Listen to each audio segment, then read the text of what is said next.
성경에 나와 있는 모든 내용들은 스토리가 굉장히 많이 있어요. 그래서 여러분이 신약 성경을 읽다 보면 예수님께서 참 얘기를 많이 하신다. 그런데 그 많은 이야기 중에 여러분이 익숙한 단어가 아마 생각날 단어들이 하나 있을 거예요. 비유로 말씀하셨다. 그러니까 비유는 다른 말로 스토리 이렇게 얘기하시면 돼요. 스토리. 예수님께서 이야기하셨다. 그러니까 스토리라고 하는 것은 뭐 그림 언어로 설명하는 거와 좀 비슷하죠. 마치 할아버지가 손자 손녀에게 좀 더 이해하기 편한 내용으로 설명하는 거, 장황하게 풀어 이야기하는 걸 우리 스토리라고 해요. 그저 얘기한다면 예수님은 스토리텔러야. 이야기를 참 좋아하셨어요.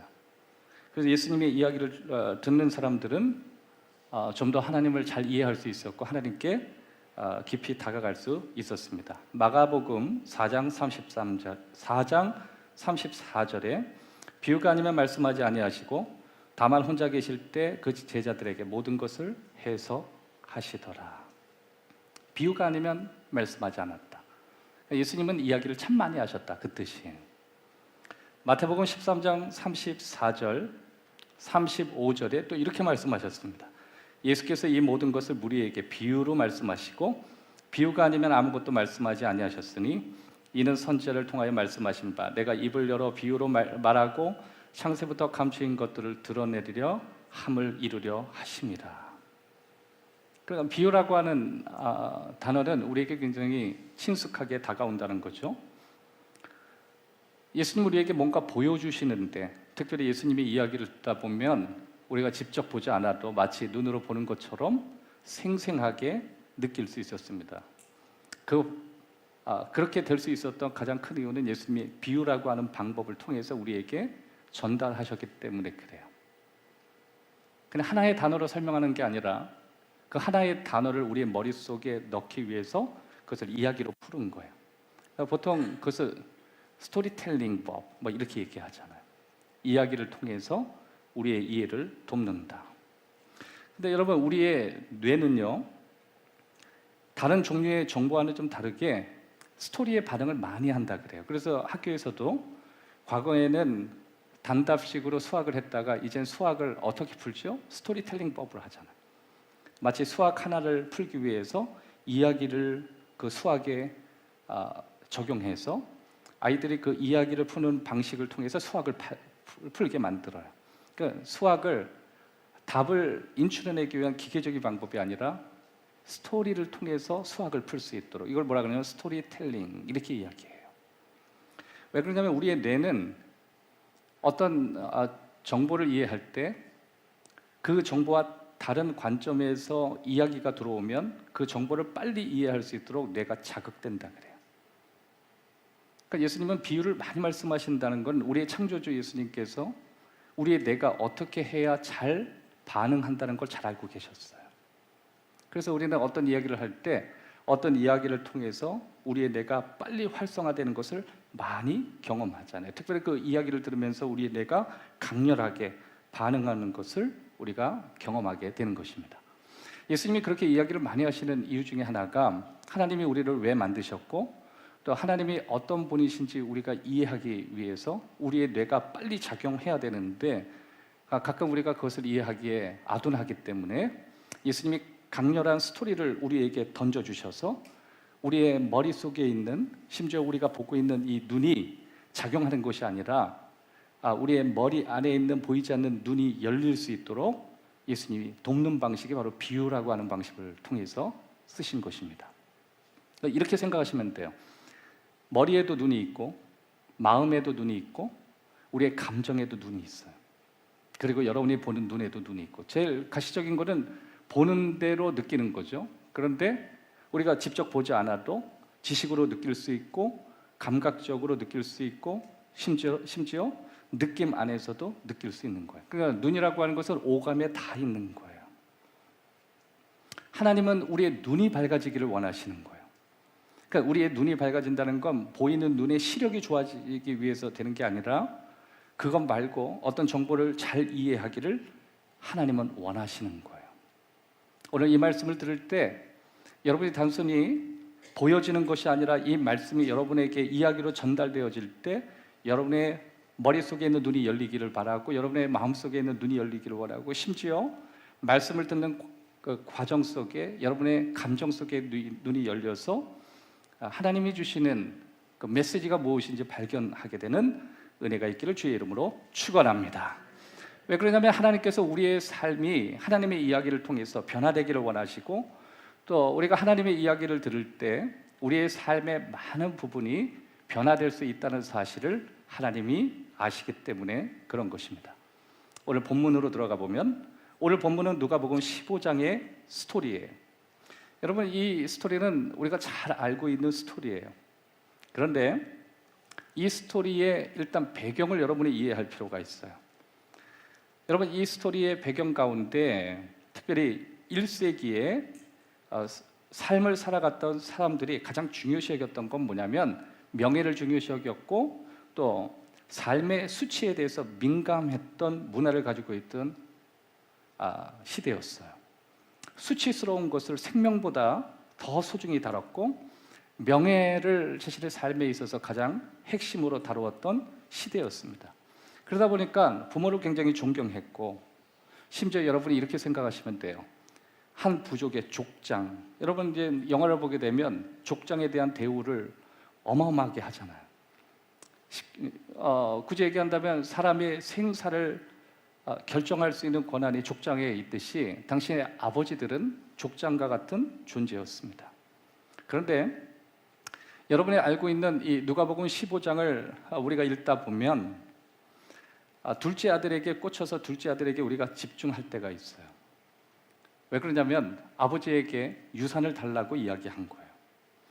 여러분 당시 1세기에 이 유산을 달라고 하는 것은 말이 되지 않은 거예요. 왜 그러냐면 가뜩이나 아버지가 엄한데 그런 아버지에게 찾아가서 당신의 유산을 내게 달라고 한다는 것은 아버지가 기본적으로 죽어야 내가 유산을 얻습니다. 그런 말이에요. 다시 말해서 둘째 아들이 아버지에게 찾아가서 아버지의 유산을 내게 빨리 주십시오 라고 얘기하는, 돌려서 하는 이야기지만 직접적인 느낌은 아버지 빨리 죽는 게 제게는 유익합니다 그 뜻이에요. 그런데 참 놀라운 일이 벌어졌죠. 그런 아버지가 아들을 잡아서 죽이는 것이 아니라 허락했다는 거예요. 여러분 그런데 성경은 우리에게 여기서 질문을 하는 거예요. 이게 말이 된다고 생각하느냐고. 여러분 당시에 1세기에 전부 아버지들이 다 예수님의 설교를 듣고 있었어요. 예수님이 말도 안 되는 이야기를 하는 거예요. 어떻게 아버지가 멀쩡히 살아있고 족장 같은 엄청난 권위를 가지고 있는 아버지가 살아계시는 아버지가 계시는데 아니 아들이, 그것도 둘째가 찾아가서, 권한도 없는 아들이 찾아가서 아버지 빨리 죽어야 내가 유산을 얻을 수 있으니까 빨리 달라고, 이게 말이 되냐고. 심지어 예수님이 이렇게 얘기합니다. 그 아들이 그렇게 아버지 곁을 떠났고 지금은 다시 아버지 곁에 있다. 이것도 말이 되지 않는다는 거. 그러니까 아마 그 이야기를 들을 때 청중 중에 많은 사람이 이렇게 얘기할 거예요. 그러는 궤변이 되는 거예요. 아니 말을 만들어도 어떻게 이렇게 만드냐 그럴 거예요. 여러분 우리가 볼 때는 은혜스럽게 받아들이지만 당시에 여러분 철저히 유교 사상으로 꽉 들어차 있는 그 아버지들이 꽉 들어차 있는 그 1세기 사람들에게는요 예수님은 지금 궤변을 하고 있는 거예요. 멀쩡히 살아있는 아버지한테 그렇게 대들면서 아버지 유산을 달라 그래서 그걸 받았다고 치자 멀쩡히 두 발로 걸어서 나갈 아들이 세상에 누가 있냐. 더군다나 다혈질인 사람들이요 지금도 보잖아요. 저 중동의 사람들 보면 뭐만 하면 돌로 쳐 죽인다 그러잖아요. 당시엔 더 심했습니다. 그러니까 예수님이 그 얘기를 할 때 하는 거예요. 근데 예수님은 오늘 이 누가복음 15장을 통해서 뭔가 잃어버렸다는 내용으로 끊임없이 우리에게 뭔가 도전을 자꾸만 주시려고 하는 거예요. 그래서 여러분 성경을 조금 읽으신 분은 성경을 읽다 보면 잃어버렸다라고 하는 주제를 갖고 예수님이 풀어서 이야기하는 비유를 몇 가지를 볼 수 있어요. 스페셜한 내용들이 있는데 그 대표적인 게 여러분이 누가복음 15장의 잃어버린 둘째 아들의 스토리예요. 그리고 또 한 가지 이야기가 있어요. 잃어버린 한 마리 양. 여러분 그 스토리 들어본 적 있죠? 그리고 또 하나의 스토리가 있어요. 잃어버린 동전에 대한 이야기. 이게 다 무슨 이야기냐면 뭔가 아버지가 잃어버렸지만 이것을 어떻게 되찾았고 왜 되찾을 수밖에 없는지 우리에게 설명하는 내용입니다. 그래서 오늘 저와 여러분에게 아주 특별한 세 가지의 방식으로 오늘 누가복음 15장이 우리에게 무슨 도전을 주려고 했고, 예수님이 이 누가복음 15장 이 뻔한 말씀을 통해서 저와 여러분에게 어떤 도전을 주기를 원하시는지, 그 전에 여러분이 알고 있었던 15장의 관점 말고 다른 관점, 특별히 여러분이 이 15장을 좀 더 넓게 볼 수 있는 관점으로 저와 함께 깊이 들어가 보기를 원합니다. 첫 번째, 예수님은 이 누가복음 15장 이 스토리를 통해서 중심 인물을 찾도록 도전하십니다. 중심 인물. 오늘 본문 11절에서 오늘 13절까지 한번 읽어보겠습니다. 13절까지 다 같이 한번 읽도록 하겠습니다. 시작. 또 이르시되 어떤 사람에게 두 아들이 있는데 그 둘째가 아버지에게 말하되 재산 중에서 내게 주소서 하는지라. 아버지가 그 살림을 각각 나눠 주었더니 그 후 며칠이 안 되어 둘째 아들이 먼 나라에 가 거기서 허랑방탕하여 그 재산을 낭비하더니. 여러분, 여기에서 예수님이 이 좀 더 부담되는 이 누가복음 15장의 이 스토리를 얘기하면서 등장인물 3명을 등장시킵니다. 이 이야기는 예수님이 구성하신 이야기예요. 비유로 말씀하신 거예요. 아버지가 등장하고 그 다음에 첫째가 등장하고 둘째가 등장해요. 그래서 아버지라는 존재 그리고 2명의 아들이 등장합니다. 자, 그런데 여기서 예수님이 설명하면서 둘째에게 먼저 포커스를 주고 있어요. 둘째가 뭐예요? 집을 나갔다는 거예요. 근데 그 아들이 아버지의 유산을 받아서 집을 나가서 모든 걸 잃었다는 거예요. 모든 걸 잃었다. 그런데 그에게는 아버지가 있었다. 그렇게 그가 모든 걸 잃어버릴 줄 알면서도 그에게 유산을 넘겨줬던 아버지가 있었다. 결국 그 둘째 아들은 아버지의 유산을 가지고 엉망진창이 됐다. 얼간이가 됐다. 그래서 성경은 허랑방탕했다. 따라합시다. 허랑방탕했다. 허랑방탕이라는 이 본문의 단어를 제가 네이버에서 한번 찾아봤어요. 허랑방탕. 여러분이 한번 찾아보시면 허랑방탕은 이렇게 나옵니다. 말과 행동이 허황되고 착실하지 못하고 술에 찌든 삶, 이렇게 나와요. 그러니까 아버지의 유산을 받아서 멋지게 산 게 아니라 말도 엉망이고 행동도 엉망이고 착실하지 못하고 결국 술로 가더라. 그래서 찌들었더라. 그리고 뭐라고 또 나오냐면 주색 잡기에 살았다. 그게 허랑방탕이에요. 근데 여러분, 이 둘째 아들 분명한 것은 돈에 있어서는 확실히 방탕했어요. 왜냐하면 돈이 있을 땐 멋지게 살았는지 몰라도 돈 떨어질 때까지 그가 아낌없이 썼다는 거죠. 그러니까 재산적으로도 탕자였고 그의 인격적으로도 심각했다라고 하고 오늘 이 스토리는 우리에게 그것을 설명하는 거예요. 그런데 그러다 보니까 우리가 집 나간 아들에게 너무 꽂혀서 야, 어떻게 하나님께 아버지께 그런 은혜를 받고도 집을 저렇게 나갈 수 있느냐. 그래서 우리는 탕자에 대한 이야기에 깊이 몰입해요. 그런데 예수님이 이 누가복음 15장을 얘기하실 때 앉아있는 청중들에게 도대체 무슨 말씀을 하고 싶어서 이렇게 말도 되지 않는 상황을 구성했는가? 우리는 여기에 질문을 해봐야 돼요. 여러분 비유를 볼 때 여러분 비유를 잘 이해할 수 있는 방법 하나 알려드릴게요.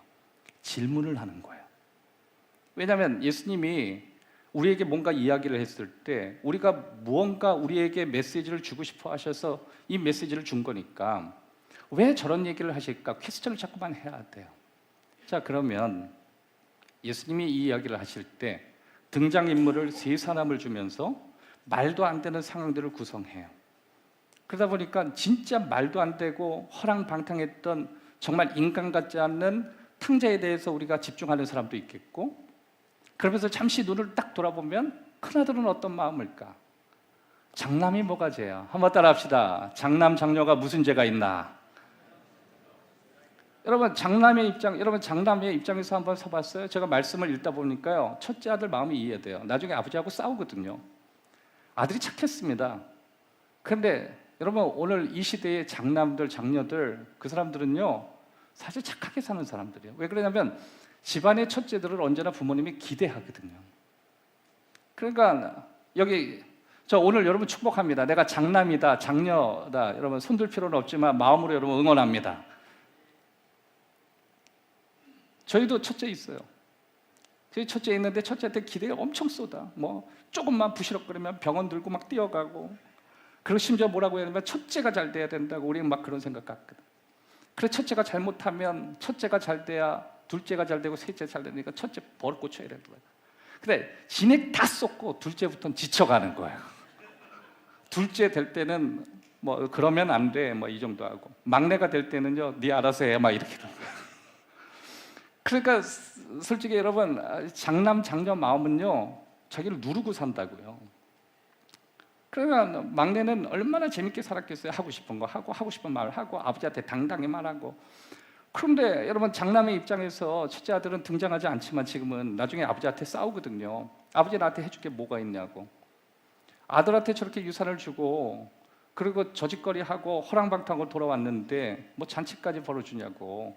난 자식이라고 한번 생각해 봤냐고. 그러면서 아버지가 야 너 좀 이해해야지. 네 자식, 네 동생이 죽었다고 살아나서 이제 돌아온 거 가지고 다 내 건 네 건데 근데 그게 귀가 들어오냐고 그게. 그러니까 그 첫째가 뭐라 그러냐면 저를 위해서 스테이크 한번 잡아주지 않으면서 지금 이게 아버지 뭔 짓을 하는 거냐고 그렇게 이야기하는 스토리를 여러분 알 거예요. 그래서 아마 여러분이 어떤 사람들은 장남의 입장에서 꽂혀서 보게 돼요. 그래서 메신저가 되시는 목사님들이 이 누가복음 15장을 통해서 여러 가지 입장에서 메시지를 증거할 수 있어요. 다 적용해서는 가능해요. 그러나 예수님이 누가복음 15장을 얘기할 때 당시의 1세기 청중에게 도대체 무슨 말씀을 하고 싶어서 이 스토리를 꺼냈는가에 대한 핵심을 알 필요가 있어요. 그것은 너에게 끌리는 사람이 누구냐 이걸 찾아보라가 아니에요. 너에게 있어서 정말 핵심 인물이 누구인가 찾아보라는 거예요. 집 나간 아들 아니라는 거예요. 평생 마음속에 참으면서 살았던 첫째도 아니라는 거예요. 그것은 아버지라고 하는 거예요. 그래서 여러분 누가복음 15장은 하나님 아버지에게 집중해야 되는 거예요. 그래서 예수님이 이 누가복음 15장에서 우리에게 주신 도전은 내가 핵심 인물이 무엇인가 누구인가를 찾아보라는 관점이에요. 그러니까 사람들은 처음에는 둘째 괘씸하다, 첫째 왜 저러고 찌질이처럼 사냐, 그러다가 나중에는 저런 아버지가 어디 있어요 이러고 끝나는 거예요. 그래서 예수님 맞다 그러면 하나님 아버지 그런 분이라고. 네 아버지가 그런 분이야. 네 아버지가. 주위에서는 아버지들이 막 들고 일어나죠. 전 바보 같은 아버지라고. 저런 아버지가 어디 있냐고. 저 아버지 자식 교육 망친 거라고.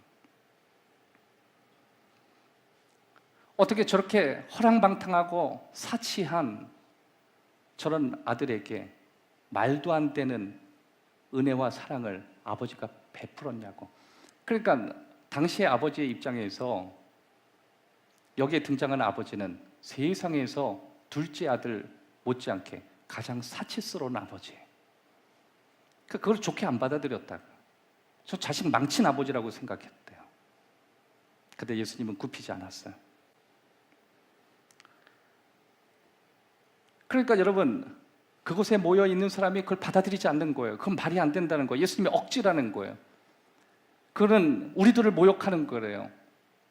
그는 허랑방탕하고 자기 인생을 사치한 그 아들과 그 아버지도 똑같대요. 그러니까 예수님이 그 다음 이야기를 또 하시는 거예요. 그래 맞아.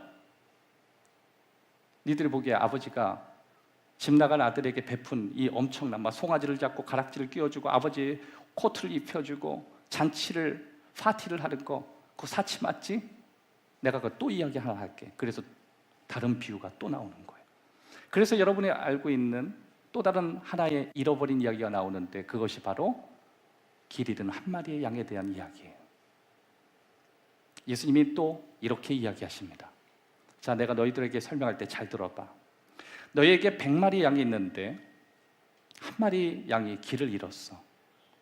그러면 99마리 양을 그 자리에 놓고 한 마리 길 잃어버린 양을 찾아가지 않겠느냐 질문했어요. 근데 여러분, 지금도 그렇고 그때도 그렇고요, 머리 빨리 돌아가는 사람은 이것도 또 말이 되지 않아요. 아니 1%의 가능성 때문에 99%를 포기하는 게 말이 됩니까? 그 뜻이에요. 여러분이 경제를 알고 있는 사람이라면 한 마리 양 포기하고 매몰 비용으로 치고 99% 붙잡고 가는 게 낫지, 그 1% 잡겠다고 99% 놓치는 그 바보 같은 게 어딨냐고. 그러니까 두 번째 스토리를 할 때도 사람들이 이렇게 얘기하는 거예요. 그것도 말이, 예수님 지금 계속 궤변을 얘기하신다는 거예요.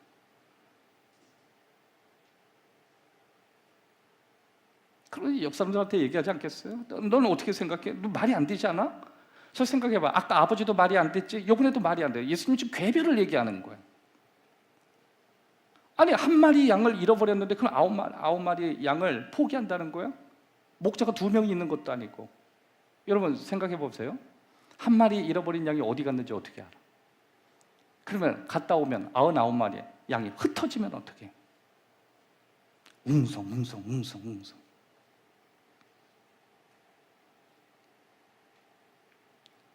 예수님이 맞다, 그래, 맞아, 우리 그게 너희고 그게 우리야. 근데 하나님은 달라. 하나님은 그래도 한 마리를 찾아. 그게 하나님과 우리가 다른 점이야. 여러분, 하나님을 직접 보고 하나님을 그대로 설명할 분은 예수님밖에 없어요. 동의하십니까? 예수님은 하나님을 보여주고 싶어 했던 거예요. 당시에 우리가 합리적으로 하나님을 이해하는 곳에서 하나님은 그런 분이 아니라는 거예요. 너희들이 생각할 때 99마리 의로운 양을 붙들고 한 마리 길 잃은 양을 관심 없고 그냥 버려도 되는 그런 분 아니라는 거예요. 하나님은 둘째 아들같이 저렇게 허랑방탕한 저 아들 그냥 버려도 된다는 그런 아버지가 아니라는 거예요. 하나님 그런 분 아니라는 거예요. 하나님 절대 그런 분 아니라는 거예요. 예수님이 하나님이 누구신지를 설명하고 싶어 하시는 거예요. 거기서도 받아들이지 않으니까 다음 이야기를 또 하시는 거예요. 그것이 여러분이 알고 있는 잃어버린 동전에 대한 이야기예요. 자꾸만 다음 이야기를 하도록 그들은 거부하기 시작했던 거예요. 여러분, 우리도 어떤 이야기를 받아들이지 않으면 다음 이야기를 끝내고 다음 이야기를 끝내잖아요. 그래서 잃어버린 동전의 이야기는 훨씬 더 자극적인 이야기였어요. 예수님이 잃어버린 동전에 대해서 이야기할 때 이런 얘기했어요. 너희 집안에 너가 혹시 동전 하나 잃어버리면 온 집안을 다 뒤집지 않겠느냐. 그리고 그 동전을 찾아서 너무 기뻐하지 않겠느냐. 하나님도 잃어버린 동전을 찾듯이 너희를 찾는다. 그런데 그것을 보면 우리가 또 처음에 대충 알게 되면요, 그래도 이해가 되잖아요. 왜 그러냐면, 아니 동전 하나 까지고 포기하면 되지, 지폐도 아닌데, 이렇게 생각할 수 있잖아요. 근데 여기서 말하는 건 그 동전이 아니에요. 당시 1세기에 여기에서 그 난리를 쳤던 동전은 혼수용으로 지급받은 동전이에요. 그래서 1세기에 결혼하는 여성들의 입장에서 이렇게 관을 씌우잖아요. 보통 여성들이 결혼할 때 관을 쓰는데, 이 관 앞에 1세기에 있는 여성들이 결혼할 때 동전을 이렇게 달게 돼 있어요. 그러니까 여기서 잃어버린 동전은 여성들이 관 앞에 놓여 있는 동전이에요. 이 동전은 누가 마련해 주냐면, 마치 예물 시계를 받고 예물 반지를 끼듯이 배우자 될 사람이 그 동전의 관을 맞춰서 주는 거예요. 근데 한번 생각해 보세요. 자신의 배우자가 될 사람에게 우아한 결혼식을 위해서 그 멋진 동전을 관으로 둘러싸면서 너를 그렇게 부유하게 만들겠다고 해줬는데 이 동전 하나가 빠진 거예요. 여러분, 이 동전을 앞에다 붙이는 당시에 이유가 있었어요. 난 이렇게 헌신적으로 살 것이고, 이렇게 가정의 부유함을 위해서 살 것이며, 난 이렇게 충성된 모습으로 변함없이 살 것이다. 그래서 앞쪽에 동전으로, 이렇게 준 동전으로 관을 씌우는 거예요. 근데 그 동전을 잃어버린 거예요. 그러면 여러분, 같이 앞으로 평생 살 배우자의 입장에서 무슨 생각을 하겠어요? 깜빡, 나한테 준 반지를 내가 잃어버리고 왔네. 그러면요, 그건 좀 말이 되지 않는 거예요. 그리고 사람들이 그때는 쓱덕거리는 게 좀 조용하기 시작한 거예요. 너희들의 입장에서도 그 동전 하나가 너무 귀해서 뒤집지? 하나님은 그 한 사람이 그렇게 귀한 거야. 그러니까 여러분, 잃어버렸다라고 하는 기초 안에서 하나님이 누가복음 15장을 설명하는 것은 집 나간 아들도 아니고 집 나갈 자식들은 늘 나가니까, 그리고 또 집 안에 있는 방황하는 아들도 아니야. 집 안에 있는 아들은 늘 한해 찌들어서 사니까. 그러니까 여러분, 하나님, 예수님이 우리에게 설명하는 거예요. 집 안에서 방황하는 자식도 있을 거고 집 밖에서 방황하는 자식도 있을 텐데 우린 거기에다 집중하지 말라는 거예요. 너희가 지금 찾아야 될 것은 그런 자녀들을 품으시고 그런 자녀들에게 사치스러울 만큼 은혜를 베푸시는 하나님께 집중해 보라는 거예요.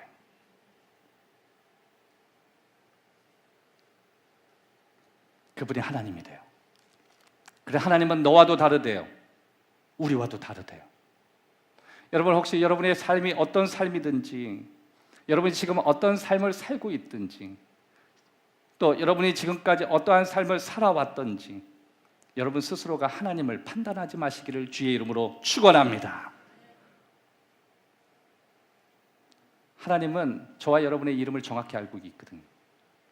심지어 잃어버린 이야기 가운데요, 머리털을 잃어버린 이야기도 나와요. 하나님은 머리털에 넘버까지 다 붙여놓으신다. 너는 머리털 하나를 의미 없이 볼지 모르지만 너의 머리털 하나하나도 하나님은 기억하신다. 그러니까 예수님이 누가복음 이 15장에서 우리에게 설명하고 있는 내용은 뭐냐면, 내가 지금 너희들한테 하고 싶은 말이 뭐냐, 누가 제일 중요한 사람이라고 생각하느냐, 그것부터 너희들이 찾아보라고 하는 거예요. 여러분, 혹시 오늘 예배를 참석하실 때 여러분 어디에 포커스를 맞추고 이 자리에 오셨습니까? 혹시 방황한 여러분의 삶이에요? 허랑방탕한 여러분의 삶이에요? 돼지우리에 갇혀서 사는 지금의 삶이에요? 아니면 때 묻은 여러분의 삶이에요? 버릇없는 여러분의 삶이에요? 아니면은 좀 예의도 있고 예의도 지킬 줄 알고 하지만 마음속에 한이 계속 늘어가는 그런 첫째 아들의 모습이에요? 거기에 집중하지 말래요.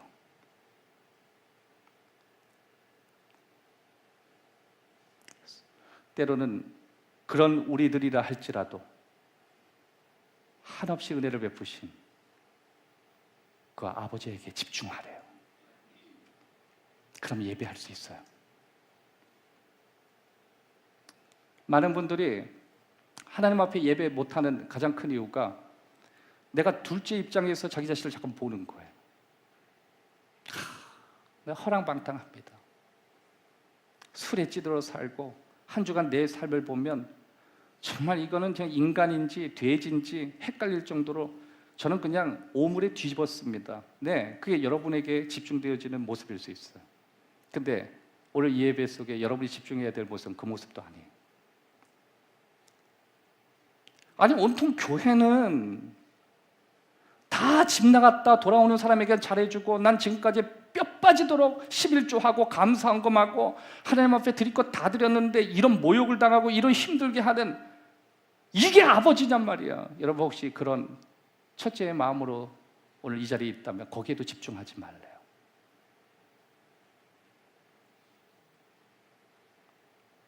난 아버지의 재산에는 관심이 있지만 아버지가 싫다고 하는, 난 아버지의 유산에 관심이 있지만 난 아버지가 나와 같이 있는 건 싫다고 하는 그 자녀에게라고 할지라도 당신의 유산을 주었던 그 아버지를 집중해보래요. 그러면 오늘 예배할 수 있대요. 그러면 내 삶의 멍에를 다 내려놓을 수 있는 거예요. 난 하나님의 자녀라는 거. 난 하나님 자녀다. 두려움에 멍에 벗네 난 주의 자녀라. 두려움에 멍에 벗네 난 주의 자녀라. 두려움에 멍에 벗네 난 주의 자녀. 한 번 더요. 두려움에 멍에 벗네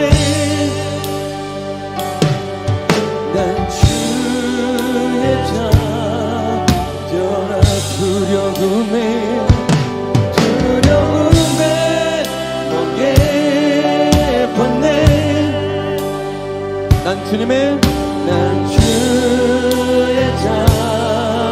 처음부터 고백합시다. 나를 밝히는 주의 멜로디 그 노래 널 감사네. 원수로부터 나를 건지사 모든 두려움사 믿음으로 선포합시다. 두려움에 멍해봤네.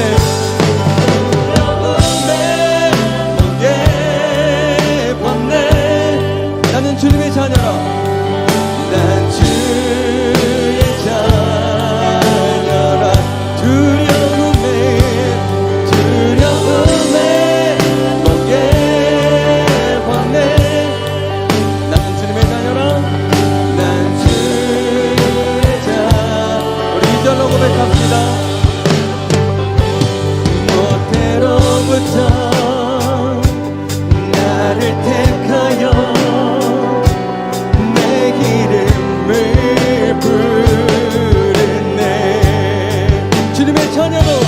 주의 자녀로 다시 태어나 예수 보혈을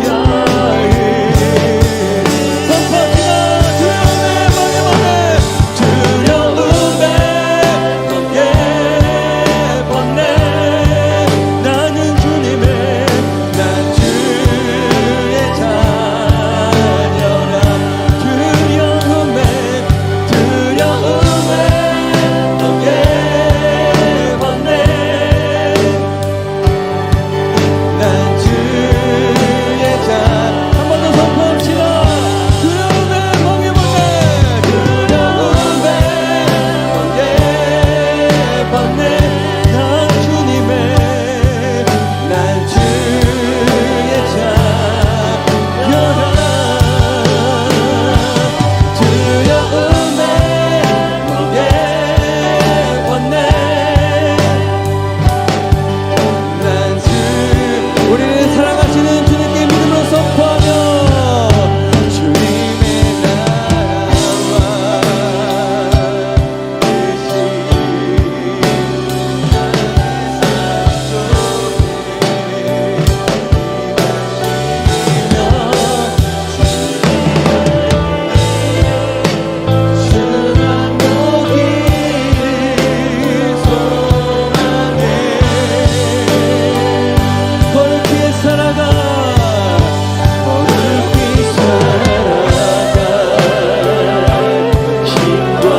멍해봤네. 나는 주님의 난 주의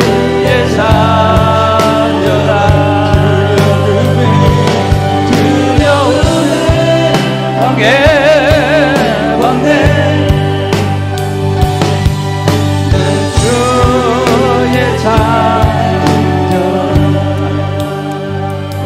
여러분, 우리가요, 제가 이런 생각이 들더라고요. 정말 오늘 잘 오셨어요. 오늘 내가 첫째다라고 생각하시는 분 있죠. 오늘 하나님이 여러분을 위로하실 거예요. 아멘? 한 5분 계시군요. 여러분, 저는 지금도 기억해요. 저희 교회 같이 지금 권사님을 계시는 서예린 권사님, 일부 때도 오픈했지만은 실명을 거론했어요. 우리 서예린 권사님이 제가 이제 청년일 때 서예린 권사님도 청년이었죠. 근데 이제 집에 새벽에 막 대물을 걷어 차면서 막 하니까 술을 막 이렇게 먹는 거예요. 지금은 뭐 굉장히 거룩하고 은혜 충만하고 홀리하고 한데, 와, 정말 새벽에 2, 3시에 술 이렇게 제가 일부 때 물어봤어요. 권사님, 그때 술 드시고 주사 부렸던 거 기억해요? 내가 직접 그랬거든. 아마 궁금하신 분은 1부 때 설교 들으시면 대놓고 했던 제 이야기가 아마 들려올 거예요. 그때 기억합니다. 그러다가 여기 혹시 술 드시는 분들, 주사가 있으신 분들 여러분 다 기억하실 거예요. 막 대문을 막 쳐요. 막 그걸 저는 자다가요 너무 깜짝 놀라가지고 뛰어나갔어. 그래서 막 안방 들어가서 아버지 주무시는 아버지한테 아버지 지금 난리 났다. 왜 그러냐니까 지금 막 대문 걷어차고 막 나오라고. 정말 짜증난다 내가 그랬어요. 제가 그때는 되게 성령 충만했거든요.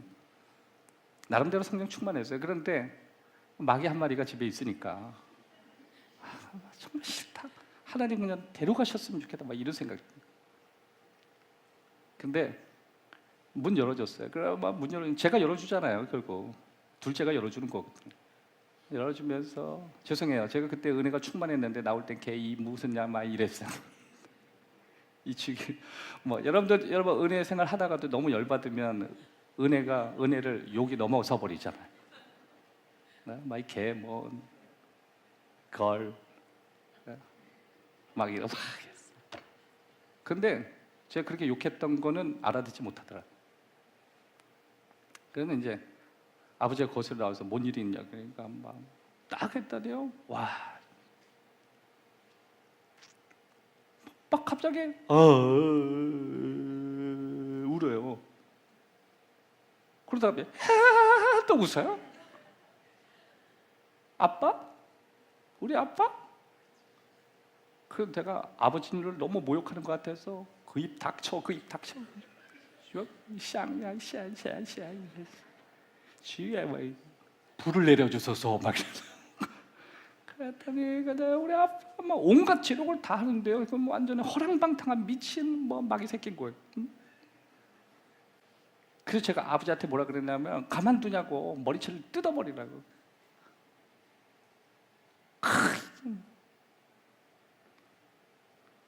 근데 아버지가 가만히 있더니 그러시더라고.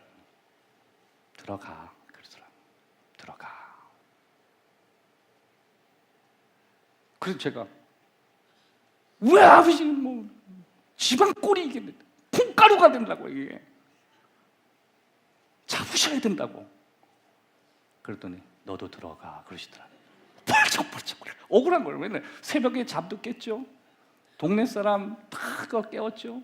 온 동네 사람들 대문 걷어차고 난리가 아니었고 문 다 열어보고 막 그랬거든. 근데 이제는 느껴요. 첫째가 얼마나 마음이 무거웠는지. 그러니까 여러분 우리가 둘째에 너무 꽂혀 있는 사람은요 허랑방탕하고 얼마나 돼지우리에서 힘들었을까 이것만 꽂히죠. 나름대로 경건하고 깨끗하고 법 없이 살았던 첫째의 입장에서는요 마음에 늘 아버지가 길 잃은 사람만 생각할 때 이게 막 올라오거든요. 근데 제가 물어봤어요. 그런데 어떻게 은혜를 받았어요? 그러니까 권사님이 그러더라고요. 너무 하나님에게 분노가 일어나서 베란다에서 무릎 꿇고 막 토를 했대요. 그때는 왜 둘째에게는 은혜를 주시고 둘째에게 사랑을 주시고 둘째에게는 방황하지 않는 은혜를 주시면서 나는 이렇게 개망나니로 살게 하고 이렇게 방황하게 만들고 엉망으로 만들도록 왜 내버려뒀냐고 막 울었대요. 그랬는데 예수님이 어깨를 툭툭 치시더래요. 그러면서 저한테 그러더라고요.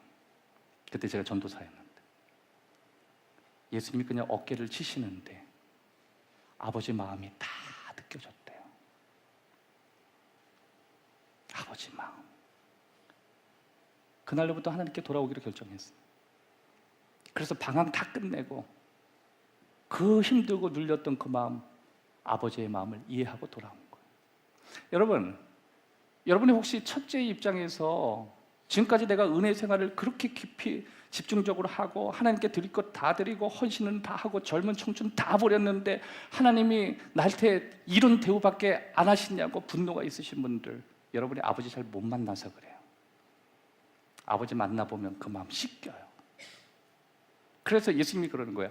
내 이야기는 집 나간 호루자식도 아니고 아버지 곁에서 한이 늘어나는 집 안에 길을 잃은 자식도 아니라 하나님 아버지를 찾아보라고. 너 인생의 아버지를 찾으라고. 오늘 이곳에 오신 여러분들, 살아계신 하나님을 만나시기를 주의 이름으로 축원합니다. 두 번째는요, 예수님은 잘못을 인정하라고 도전하시는 거예요. 잘못을 인정해라. 18절에 보면 내가 일어나 아버지께 가서 이르기를 아버지, 내가 하늘과 아버지께 죄를 지었습니다. 그래요. 근데 예수님이 이 이야기를 하시면서 둘째 아들이 죄를 지었다고 고백하는 장면을 이야기하세요. 죄를 지었다. 한번 따라합시다. 죄를 지었습니다. 여러분, 14절을 다시 한번 보세요. 다 없앤 후에 흉년이 들어 궁핍한지라 한 사람에게 붙여 사니 돼지 먹는 쥐염 열매로 배를 채우고자. 힘들고 어려워보고 망하고 나니까 그때 아버지가 생각났어요. 그리고 자신의 잘못이 생각났어요. 여러분, 실수와 자신의 잘못은 달라요. 자신의 죄는 달라요. 실수와 죄는 달라요. 실수는 모르고 한 거예요. 따라합시다. 실수는 모르고 한다. 그런데 죄는요, 알고 저지르는 거예요. 자신이 결정한 거예요. 그러니까 예수님이 이 이야기를 쭉 하시면서 야, 둘째가 허랑방탕한 게 실수라고 생각하니 아니면 죄라고 생각하니, 그걸 질문하고 싶은 거예요. 여러분이 한번 생각해 보세요. 이게 실수예요? 죄예요? 예수님은 죄라고 하시잖아요. 왜 그러냐면 아버지의 유산을 미리 받고 멋대로 살고 망가지고 돼지우리까지 내려간 건 네 결정이었잖아. 그건 죄야. 넌 실수한 게 아니야. 넌 그렇게 살기로 마음속에 결정하고 산 거야. 그런데 그 아들이 어떻게 했는지 아니? 잘못했다고 했어. 여러분, 간단한 거예요. 저와 여러분 죄인이에요.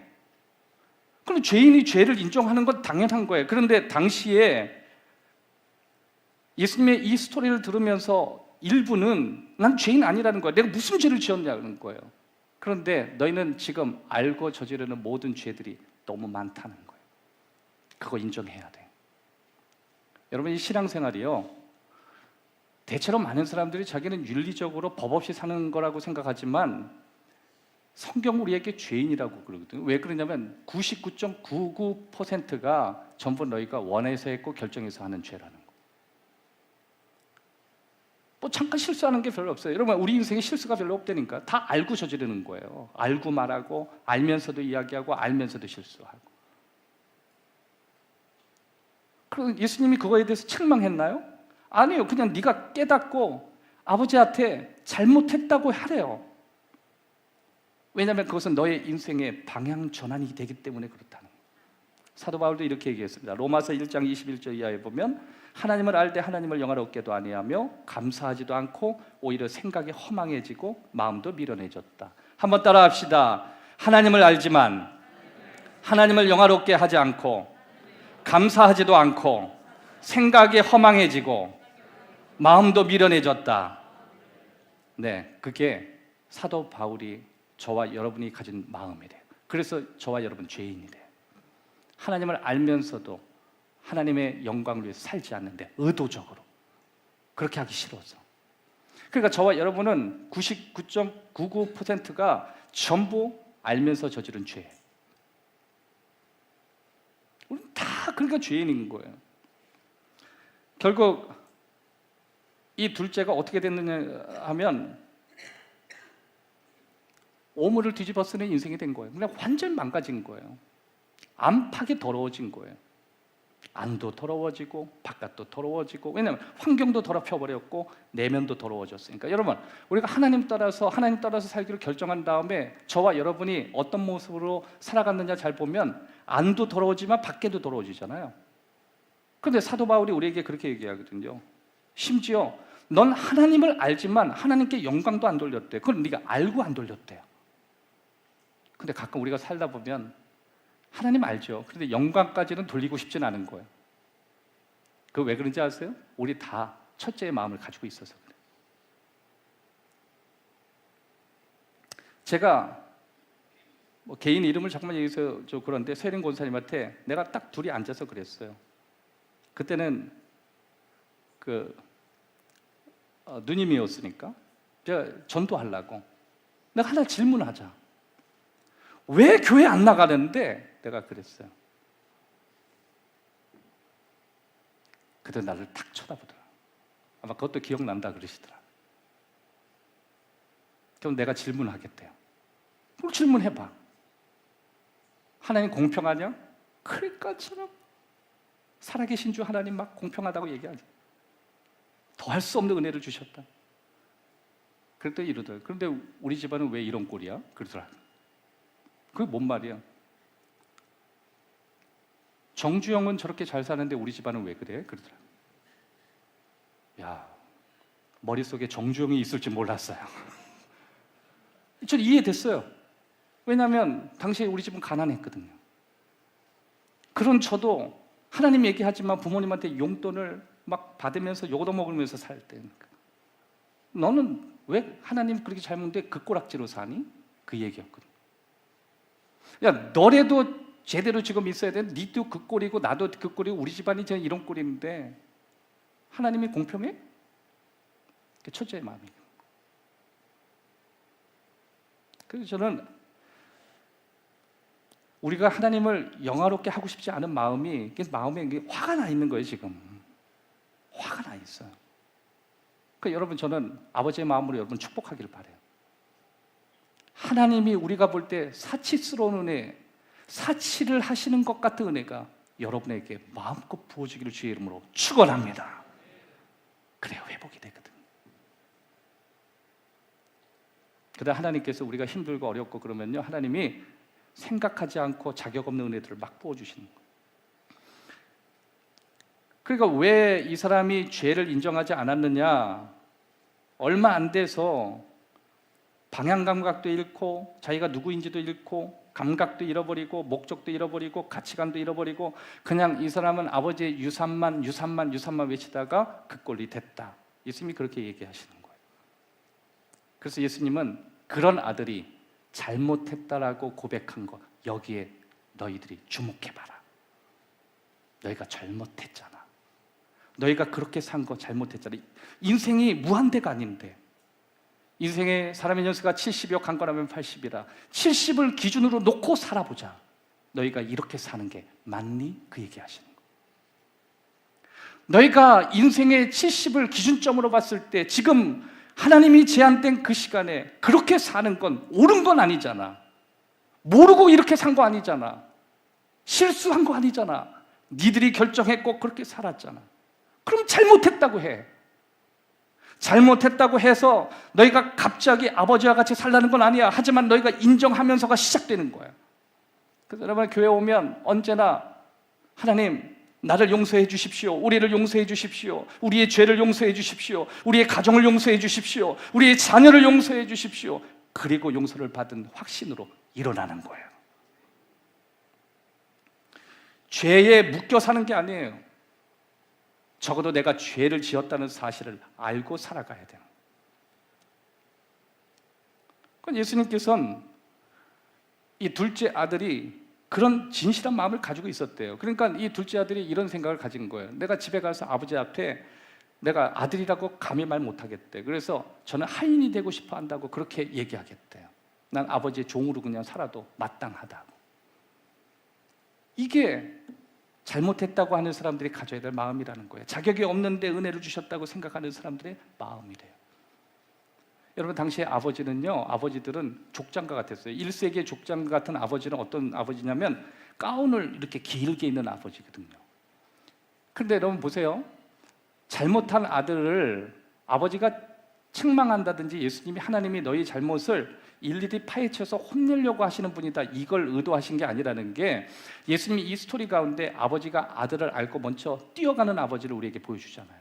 그런데 이게 또 말도 안 되는 거예요. 왜 그러냐면 아버지들의 입장에서는 족장들은 당연히 끌리는 옷을 입었거든요. 여러분, 끌리는 옷은요 이렇게 못 뛰어요. 끌리는 것은요 이렇게 가는 거예요. 그런데 예수님이 또 말도 안 되는 얘기를 하시는 거예요. 아버지가 뛰었대요. 그러면 여기서 질문을 해야 돼요. 하나님은 왜 뛰었는가요? 그것은 당시에 1세기의 배경에서 아버지 말고 이웃이 먼저 집 나간 버릇없는 허랑방탕한 아들을 만나면 돌로 쳐 죽이기 때문에 아버지가 먼저 만나야 됐대요. 그래서 예수님이, 하나님이 그런 분이래요. 네가 잘못했다는 거 네가 인정하면 하나님은 너의 잘못을 징계하시는 분이 아니라 오히려 너를 보호하시는 분이시라는 거예요. 그래서 하나님의 말씀에 이렇게 얘기하셨습니다. 야고보서 2장 13절에 보면 긍휼을 행하지 아니하는 자에게 긍휼 없는 심판이 있으리라. 긍휼은 따라합시다. 심판을 이기고 자랑하느니라. 다 같이 한번 따라합시다. 긍휼이 심판을 이겼다. 자비가 심판을 이겼다. 하나님 아버지는 너희를 판단으로 만나는 게 아니라 긍휼로 만나기를 원하신다는 거예요. 너희들이 잘못을 고백한다는 건 아버지가 너를 판단하고 싶은 게 아니라 너를 긍휼로 만나기를 원하신다는 거예요. 그래서 먼저 달려가신 거예요. 세 번째, 예수님은 우리에게 포기하라고 도전하시는 거예요.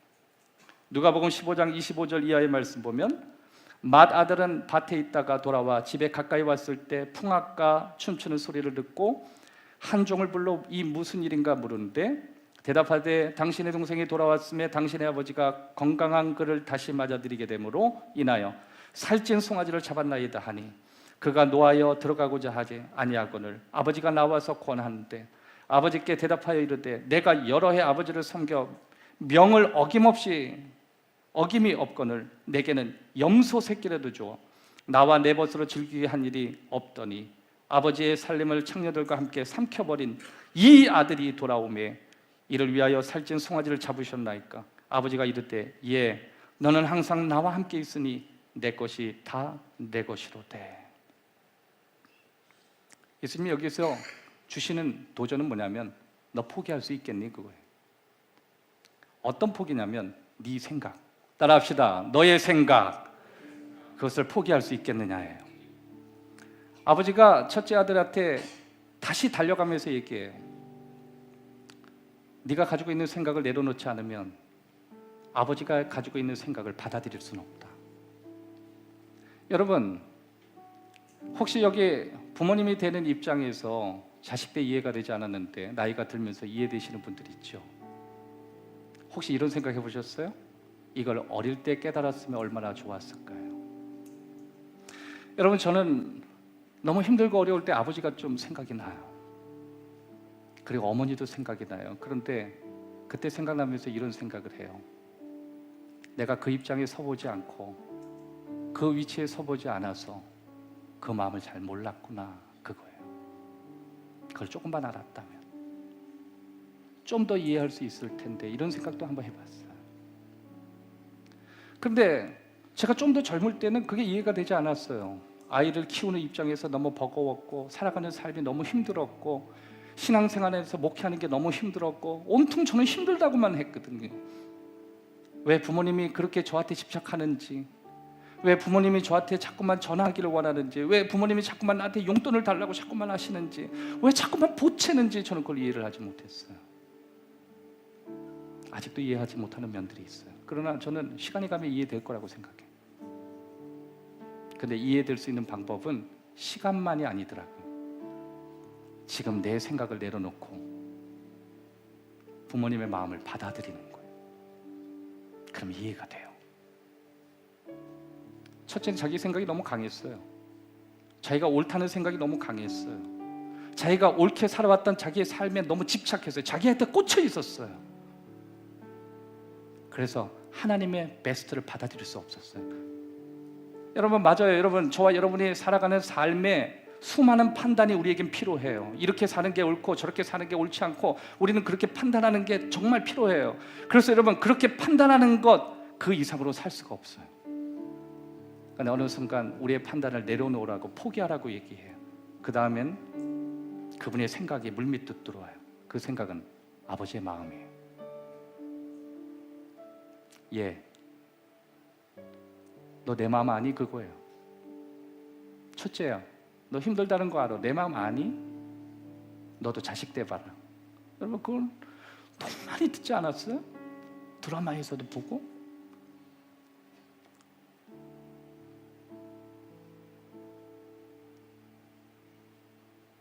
부모님이 맨날 자식들에게 야, 개똥이는 뭐 안 되니?